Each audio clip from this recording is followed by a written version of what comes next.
If you come from a toxic family or you're a recovering people pleaser or a codependent, you know the feeling. Like as if saying no is not enough. You feel like you have to overexplain yourself or justify your boundaries. But here's the truth. No is a complete answer. And it's time to teach others to respect it. Hey guys, welcome back to the Sweet and Savage Show and another episode of the Step Into Your Power series. Let me start off talking about the reason why you feel like no is not a completely valid answer and why you struggle with just saying no. As someone who is a recovered codependent, trust me, I've done this multiple times. A lot of people pleasers, codependents, people who come from toxic family feel like as if no is not a valid answer. No is not a complete answer. You need to overexplain yourself. You need to justify your boundaries. You need to explain the reason why you feel this way, what happened, and oh my gosh, why you're doing this for yourself and blah, blah, blah.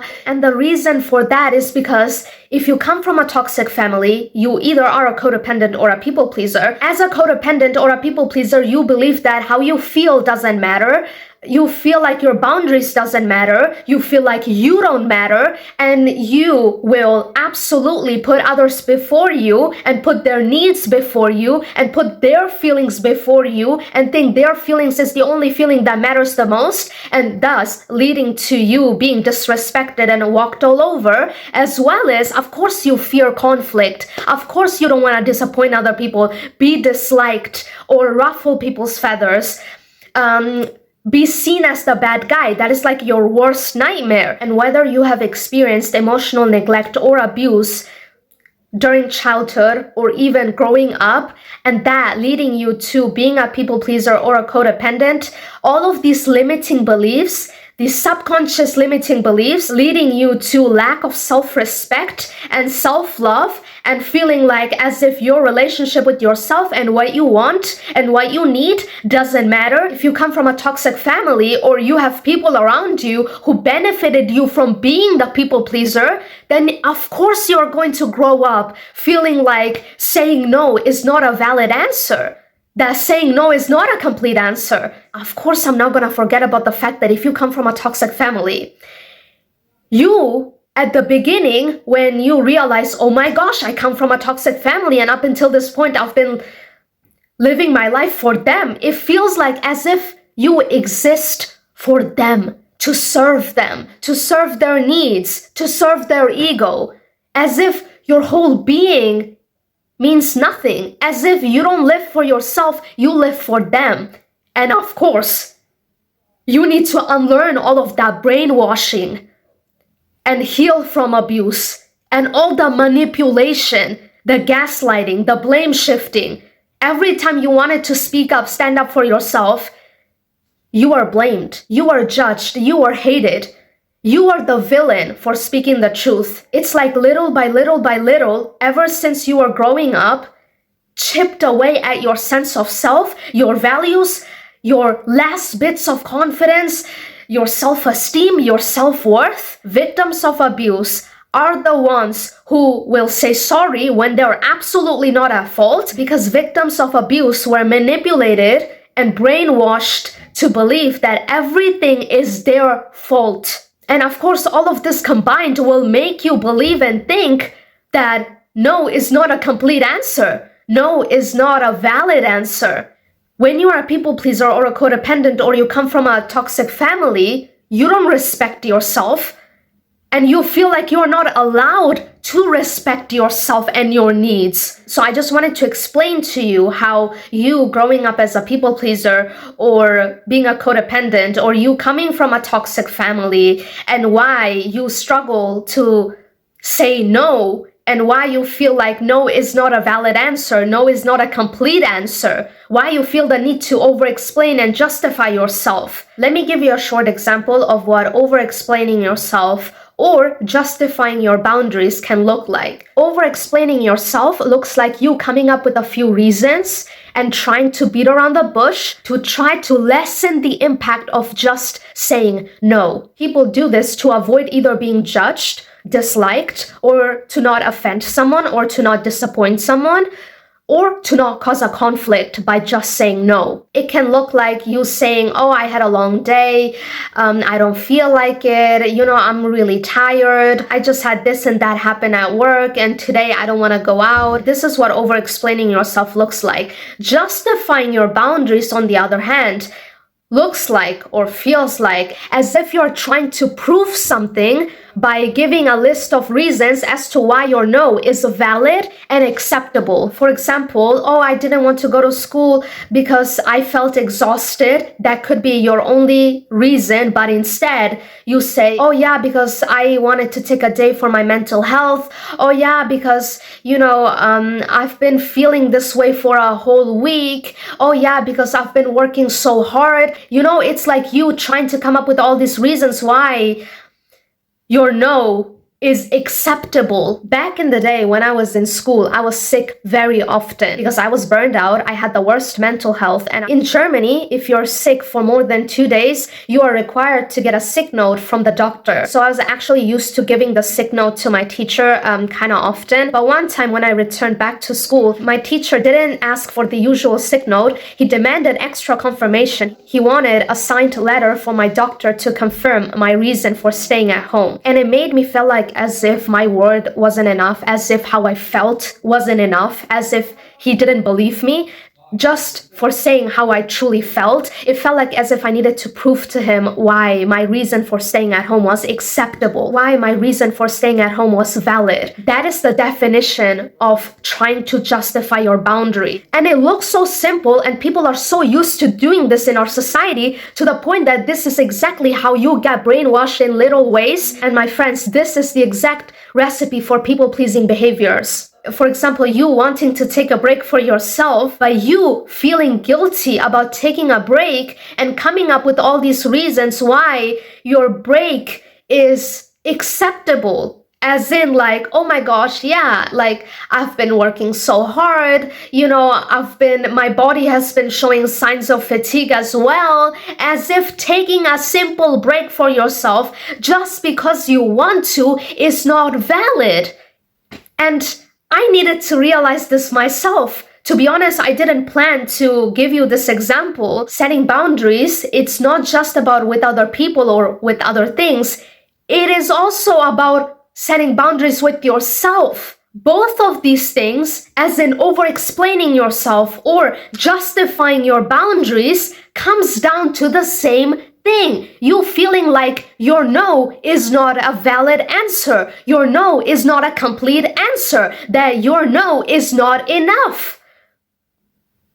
As in, how I feel is not enough and I need to prove it to you.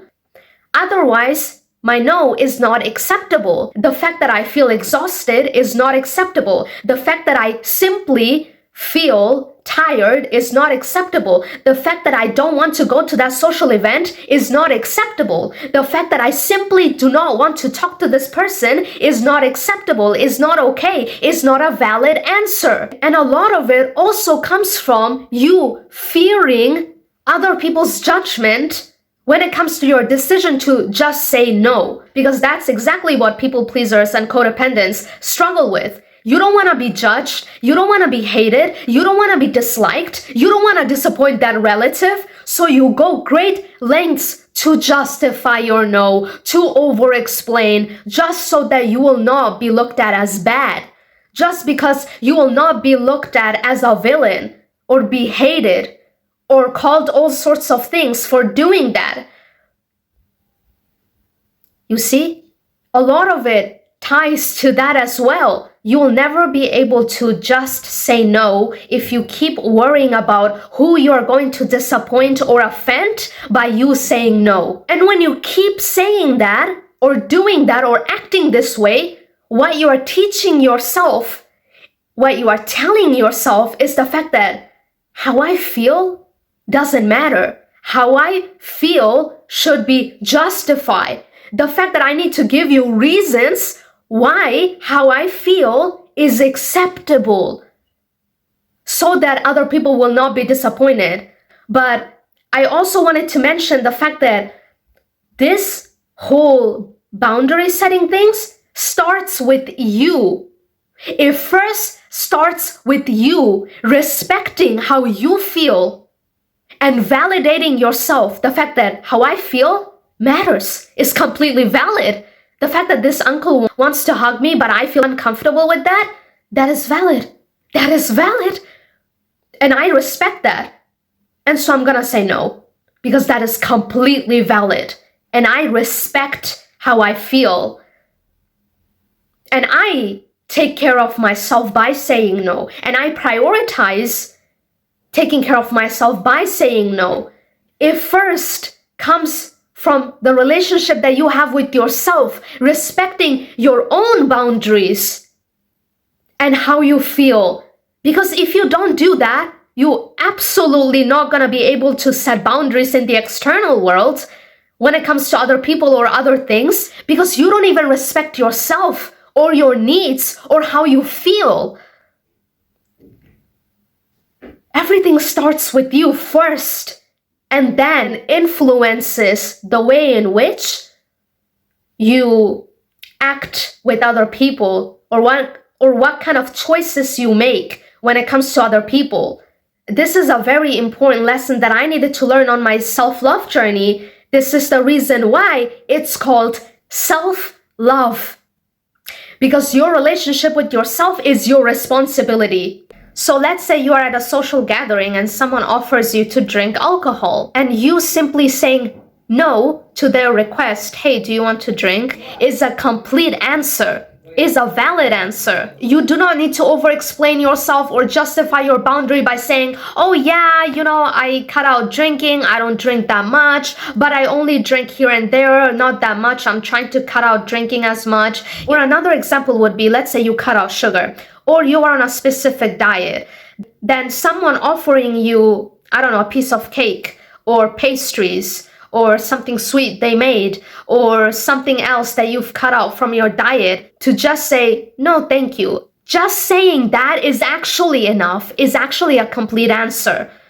And of course, for people who are vegan or vegetarian, because honestly, a lot of people assume that you might be also a meat eater as well, then you can say, hey, I'm a vegetarian or a vegan. In that case, just saying that is absolutely enough. Another example that I could give you is, as someone who grew up being a Muslim, I am an ex-Muslim now, and I have a lot of reasons. However, I remember at one point feeling like I don't want to be part of this religion.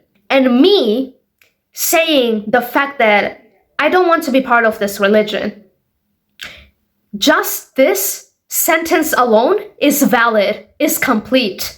I don't need to justify my no or over-explain myself to anyone and come up with all these reasons why I don't want to be part of a religion anymore. And me feeling like I don't want to be part of this religion is a completely valid answer. Another example of why no is a complete answer. For example, a guy asking for your number, it is completely valid, a complete answer for you to say no. You don't owe anyone any further explanation, and men or guys need to understand that a no is a no, means you are not interested. For me personally, I know the fact that it takes courage for someone to ask for your number, and if a guy comes up to me and starts a conversation and we chat for a couple of minutes and he asks for my number, and me saying I appreciate that but I'm not interested, that is a complete simple answer without over-explaining yourself, without justifying your boundary, or you can just straight up say no. So I'll leave it up to you how you want to reject a guy or a girl. By you saying either no or saying appreciated but I'm not interested, you are not over-explaining yourself, you're not trying to justify your boundary. So both of these answers are really good answers. Another example that I want to give to you, which is if a relative wants to hug you, you can just say, I'm not feeling it, and that's it. Or you can say, no, I feel uncomfortable with that, and just that. No over-explanation, no justifying your boundary, I feel uncomfortable with that, that's it. And that is a complete answer, and that is valid. Or you can say no, but I just thought that adding the sentence, no, I feel uncomfortable with that, perfectly okay. There's this one relative where I don't like her energy and she's a covert narcissist and just, seriously, don't like her. When I travel to Bangladesh, I don't want to hug her. And me just saying, no, I don't want to do that. Or I can just say, no, I feel uncomfortable with that. And that's it. I don't give a flying F what she thinks about me or whoever she goes and tells, oh my gosh, can you believe that 𝗕𝗂𝗀𝗃 didn't want to hug me and she said no? Like, of course I'm gonna be seen as rude in her eyes, but like, who the f is an F? Another example how in our society, people are brainwashed to be people pleasers and people normalize being a people pleasers. Introverts are looked down upon in our society. People in our society are expected to be fake nice, are expected to say yes all the time. If you don't go to that family gathering, oh my gosh, what are people going to think? They're gonna judge you. They are going to look down upon you. From now on, you are going to say no and realize the fact that no is a complete answer, is a valid answer. Because as I've mentioned earlier, everything starts with you respecting yourself, validating yourself, and honoring how you feel, and being okay with other people being offended or disappointed by you respecting yourself. Because that's exactly what's going to happen. I've pissed so many people by respecting myself and saying no. So learn how to be okay with that. Say no and stick with that without over-explaining yourself or trying to justify your boundaries, because this is exactly how people are going to start seeing the fact that, oh, we cannot push her boundaries. She said no, it's a no. You know, and stand your ground and stand up for yourself if someone tries to shame you for setting a boundary or saying no. Because other people will try to test you, test your boundaries. And if you made a simple mistake along the journey of you recovering from being a people pleaser or a codependent, forgive yourself, learn from the mistake, and ask yourself what you can do next time if a situation like that appears. And that's the best thing that you can do for yourself. Learn how to work with yourself, not against yourself. Because making mistakes will be part of your journey from learning to recover from you being a people pleaser or a codependent. I've made mistakes as well, and that's exactly what I did. And I ask myself what I can do better next time to prevent this mistake from happening again. That's all you can do, and that's what I encourage you to do. And cut out people who do not respect your no. Because if your so-called friends do not respect your no, out. Out. These people do not deserve to be called your friends. Respect yourself and cut these people out of your life. And if you live with toxic family, get ready because they are gonna test your boundaries a lot. And your self-love game needs to be strong. And you being self-assured in yourself and knowing the fact that some people are going to view you as the bad guy for setting a boundary and saying no, even trying to make you the villain. Sweetheart, get ready for that. You're gonna have to learn how to be okay with that, because that's exactly the same thing that I've been through. Your no is a complete answer, is a valid answer. And if you do not want to say just no in certain situations, just like I explained in the video, you can simply say, I feel uncomfortable with that. I don't want to do that. I'm not interested. And that's it. Without over-explaining yourself, without trying to justify your boundary, you have these two options. I am a recovered codependent. And if I can do that, then so can you. I have learned to build my own sense of self, an unshakable sense of self. I am self-assured. I express myself unapologetically. I speak my truth. And I have learned to stand up for myself and stand my ground and call out on people's BS and do that ruthlessly. So that's it with the video. I really enjoyed filming this video. I would really love to know your aha moments and biggest takeaways from this video, as well as if you want to become your most empowered version of yourself, then don't forget to click the subscribe button and hit the notification bell so that you won't miss out on another episode of the Step Into Your Power series, where I'll teach you how to become your most authentic, unapologetic, self-assured, empowered, confident version of yourself. And with that being said, I'll see you in the next episode of the Step Into Your Power series. Bye!